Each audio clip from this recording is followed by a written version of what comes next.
Welcome to Talk in Transit, and I'm Subwaymark. In the last episode, I talked about how I classify heavy rail. Well, today I'm going to talk about even a more dangerous subject to try to classify, and that is light rail. So light rail, is it a streetcar? Is it a tram? Is it an interurban? Is it a trolley? I don't know. Let's go find out.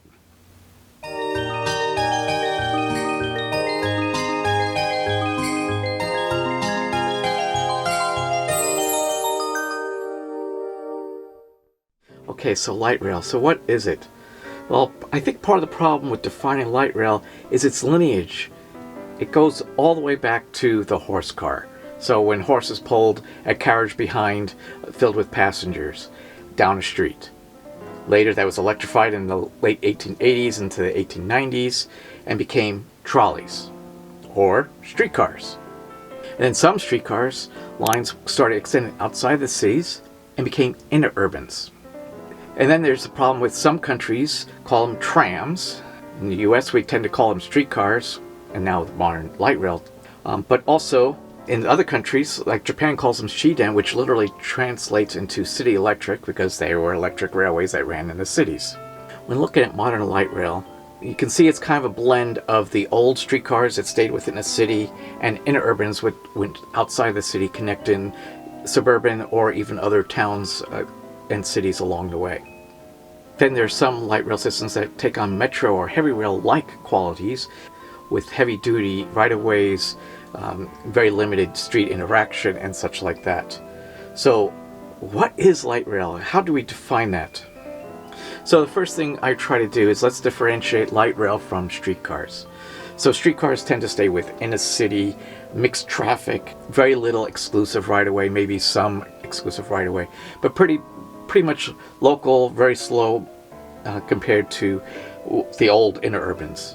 Light rail may have some street running, but usually it's always an exclusive lane, and then outside of the urban core usually has much more private right-of-way, which much higher operational speeds, maybe instead of just a simple sidewalk stop, much more like a station stop with longer platforms, much more amenities in those platforms. So that's kind of how I define light rail versus streetcar. Okay, so what differentiates light rail from heavy rail or metros? So to me it's based mostly on right-of-way, also the types of cars being used still. So heavy rail should be exclusive, segregated right-of-way, no road crossings, except for maybe Chicago as an exception to that. Light rail will definitely have interaction with traffic. There'll be street crossings, probably only controlled by lights as opposed to gates like maybe heavy rail would have if it was crossing the street like in Chicago. Also pedestrians tend to have to cross the light rail tracks to get to their platforms that you will never see in a heavy rail system. That's always going to be segregating the pedestrians from the trains. The other part is the equipment. Although light rail cars are rather large, but they tend to be slightly smaller profile than metro cars. Metro cars tend to be, they may be interconnected and walk through, while light rail cars tend to be more, they can be very long. Light rail cars can be as large as metro cars, but they still seem to be more, probably narrower maybe, or just smaller profile. Many modern light rail systems may have level boarding as far as high platforms, but many have gone to low platform trains, so they don't have to have raised platforms, which makes it easier access, no need for ADA ramps and such like that, especially on street level boarding. Then there are other items that consider themselves light rail, or maybe they're not. It's hard to say, and this is where I run into difficulty in classifying light rail. One of the things I do like to classify light rail is it should be electrically powered, so usually overhead, catenary trolley wire. Very rarely is it third rail, mainly because of interactions at street level. Heavy rail tends to use third rail, but heavy rail also uses overhead for power as well. But what do I classify them? Then there's always the systems, as I mentioned in my heavy rail video. What about SkyTrain? That's shorter trains, but it's more metro-like and it's automated with no interaction, so should that be really heavy rail? Or should I create another category like metro-like or Metro Light or Mini Metro. Another perfect example is Dockland Light Railway in London. Is that really light rail? It doesn't interact with any other rail services except its own exclusive right-of-way. It doesn't have any level crossings. It's also automated. So should that be a metro, heavy rail, or what exactly? So there's always these problems. So let's talk about trams. Outside the US, trams can be what in the US we would call traditional streetcars, or they could be light rails. They could be a little bit of both. The original tram systems were just like the original streetcars in the US, so they're pretty much city urban transit. But some of them have upgraded to more light rail-like, but they're still called trams. Now you come to the US, and trams are ropeways or gondola systems. And that seems kind of odd. Why do we call trams the ones that basically go up in the sky versus trams in Europe, which are traditional streetcars? I would prefer actually to use what Disney's called their gondola system, a Skyliner. I think that seems more appropriate. I don't classify it anything other than that at this point. So let's look at some systems, eh? So let's talk about Portland, Oregon, which is not too far from where I live. So Portland has Max Light Rail. Max Light Rail is very much a traditional light rail system. It runs not really in mixed traffic, but in segregated lanes within the city limits of Portland. Also in some of the outer areas, it always has its segregated lane if it's in streets. It has signal priority, so it can turn the signals. There are gated crossings, but that's usually in the higher speed sections in the suburbs. But in the urban centers, like in Portland, like in Hillsborough, it is basically street signals that govern the trains there. But that is really a light rail system in all essence. But Portland also has another system called Portland Streetcar. Now that is really a streetcar system because it doesn't have its segregated lanes. It operates within mixed traffic. Let's look at Portland Max and Streetcar at the same time. They both cross the bridge Tillicum Crossing on the same tracks, along with buses. No cars are allowed. But it's kind of interesting mix of modes, but it also shows what's the really difference between Max and Streetcar. They both run on the same tracks, they can both run on the same power. The only real difference is the fact that Portland Streetcar runs slower and the cars are much smaller than Max Light Rail. But basically they're the same, but one's light rail and one's streetcar. You got that? Okay, let's look at another city that's interesting. So San Diego.